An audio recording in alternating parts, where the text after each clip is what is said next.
किन्नर चुड़ैल। गोरखपुर नाम का एक गांव हुआ करता था। उस गांव में ज्यादा लोग नहीं रहते थे। उस गांव में एक गर्भवती विधवा औरत रहती थी। उस औरत का नाम कमला था। कमला अपने घर में अकेली रहती थी। उसके पति की सारी जायदाद उसके नाम हो गई थी, पर सभी गांव वाले उस औरत को मनहूस औरत समझा करते थे और सभी उससे नफरत किया करते थे। एक बार कमला राशन की दुकान पर खाने का सामान खरीदने जाती है। भैया जी, जरा 1 किलो दाल चावल देना। अरे हाय हाय हाय हाय हाय! अरे मनहूस औरत, मेरी दुकान में अपशुगन करवाने आ गई क्या? हैं? चल जा यहाँ से, मैं कुछ नहीं देने वाला हूँ तुझे। भाग भाग यहाँ से, चल जा निकल। भैया जी, ऐसा मत कहिए, मैं गर्भवती हूँ, मुझे खाने की बहुत जरूरत है, मुझे खाना दे दीजिए। दुकानदार कमला को वहाँ से धक्के मारकर भगा देता है। तभी कमला रोते रोते उस गांव के किन्नरों के इलाके में आ जाती है।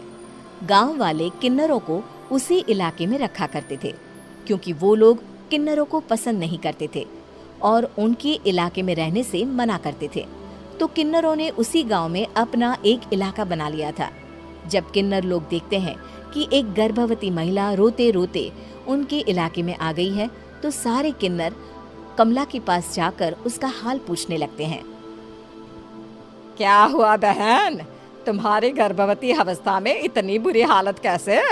तुम रो क्यों रही हो? तुम डरो मत, हम तुम्हें कोई नुकसान नहीं पहुंचाएंगे। तुम शांत होकर सब बताओ कि हुआ क्या है।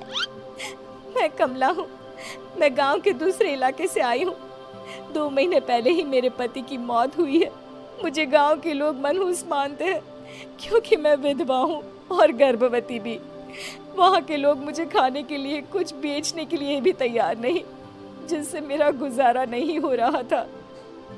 कोई बात नहीं कमला, हम तुम्हारा ख्याल रखेंगे। किन्नर लोग कमला को एक खाली घर में रहने के लिए जगह दे देते हैं और उसकी देखभाल भी करते हैं। कुछ ही महीने बाद कमला अपने बच्चे को जन्म देती है, पर अफसोस, कमला बच्चे को जन्म देते ही अपनी जान गंवा देती है। जब सब किन्नर बच्चे को देखते हैं तो बहुत खुश हो जाते हैं, क्योंकि वो बच्चा भी किन्नर ही था। कमला ने एक किन्नर बच्चे को जन्म दिया था। अब इस बच्चे की देखभाल कौन करेगा? हम तो इस बच्चे को गांव के दूसरे इलाके में भी नहीं भेज सकते। और तो क्या हुआ, इस बच्चे की माँ नहीं रही तो हम इसे पालेंगे। अब ये हमारे इलाके में रहेगा, हमारे साथ रहेगा। फिर वो किन्नर उस किन्नर बच्चे को गोद ले लेते हैं, उसका नामकरण कराते हैं। उस किन्नर बच्चे का नाम शक्ति रखा जाता है। देखते ही देखते शक्ति बड़ी होने लगती है। उसके रंग रूप बहुत सुंदर थे। वो बहुत सुंदर किन्नर दिखती है। एक दिन शक्ति एक किन्नर से पूछती है, माँ जी सुनिए ना, ये गांव के दूसरे इलाके में भी तो लोग रहते हैं, तो हम वहाँ क्यों नहीं जाते?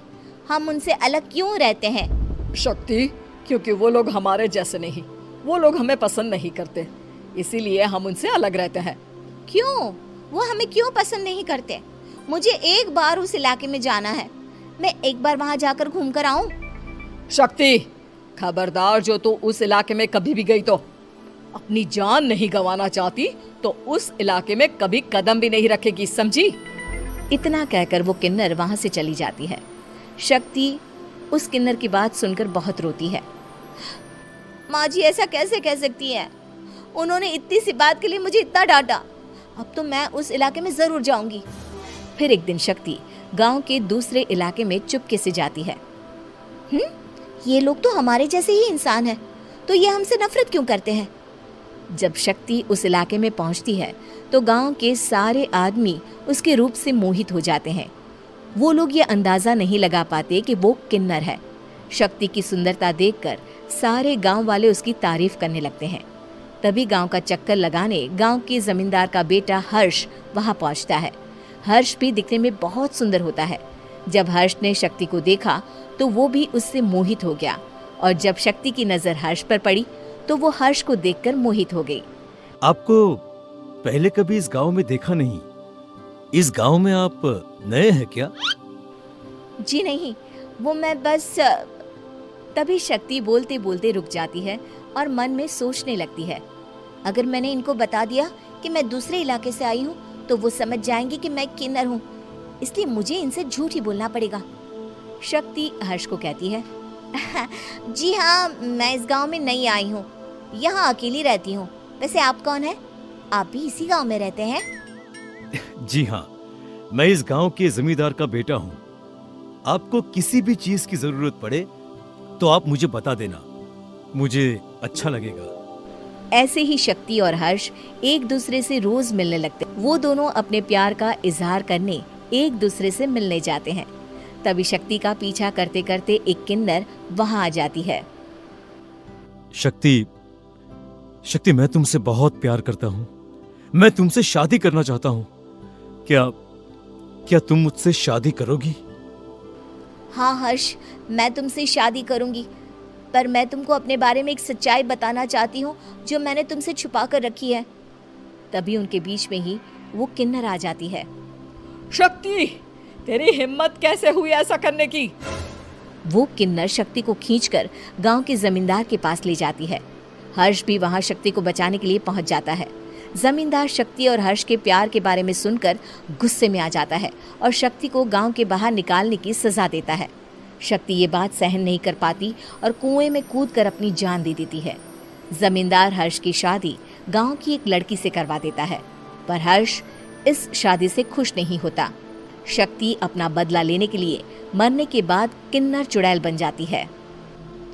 अब मैं इन गांव वालों को नहीं छोड़ूंगी, अब इनसे मैं अपने प्यार का बदला लूंगी। किन्नर चुड़ैल गांव वालों को परेशान करना शुरू कर देती है। एक बार वो रात को गांव के खेतों में पहुंच जाती है और वहां आग लगा देती है। सारी फसल जल के राख हो जाती है। जब एक आदमी रात को उठकर देखता है कि खेत में आग लग गई है तो वो वहां पहुंच जाता है। वो देखता है कि खेतों के बीचों बीच एक किन्नर चुड़ैल खड़ी है और वहां खड़े होकर ताली बजा रही है। गांव वाला किन्नर चुड़ैल को देखकर बेहोश हो जाता है। जब सुबह उस आदमी को होश आता है तो वो सीधा जमींदार के पास जाता है। अरे जमींदार साहब, अरे वो किन्नर चुड़ैल ने मेरी सारी फसल जला दी। अब मैं क्या करूंगा? क्या होगा मेरा? जमींदार चुड़ैल किन्नर का नाम सुनते ही सब कुछ समझ जाता है। अब वो बहुत डर जाता है। उसी रात को जब जमींदार डर के मारे अपने कमरे में सो नहीं पाता, तभी वहां अचानक से किन्नर चुड़ैल आ जाती है। किन्नर चुड़ैल जोर जोर से जमींदार के आगे खड़ी होकर हंसने लगती है और ताली बजाने लगती है। जमींदार उस डरावनी किन्नर चुड़ैल को देखकर बहुत डर जाता है। तूने मेरे साथ बहुत बुरा किया, अब मैं तुझे जान से मार दूंगी। नहीं नहीं नहीं नहीं, मुझे माफ कर दो, मुझे मत मारो। मैं कभी ऐसा दोबारा नहीं करूंगा। अब तुम जो बोलोगी वही मैं करूंगा। ठीक है, मैं चाहती हूँ कि किन्नर इलाका गांव के इलाके से जुड़े और गांव का कोई भी आदमी किन्नर समाज से द्वेष ना करे, उससे नफरत ना करे, नहीं तो मैं सारे गांव को मार दूंगी। और तुम गांव में एक नया कानून बनाओ कि अगर किसी ने भी किन्नर समाज को हानि पहुंचाने की कोशिश भी करी या इनसे भेदभाव करने की भी कोशिश करी तो उनको कड़ी से कड़ी सजा मिलेगी। हाँ हाँ हाँ हाँ, मैं ऐसा ही करूंगा। तुम जो बोलोगी वो मैं करूंगा, पर मुझे जाने दो प्लीज। तब वो किन्नर चुड़ैल वहां से चली जाती है। गांव का जमींदार किन्नर चुड़ैल का कहा मानते हुए दोनों इलाकों को एक कर देता है और नया कानून भी लागू कर देता है। तब से वहां किन्नर समाज और बाकी गांव वाले शांतिपूर्वक रहने लगते हैं। उम्मीद है कि आपको हमारी ये कहानी पसंद आई होगी। कृपया हमारे चैनल को सब्सक्राइब करें और सभी अपडेट्स के लिए बेल आइकन जरूर क्लिक करें। और हाँ, वीडियो लाइक और शेयर करना मत भूलिएगा। Bye bye.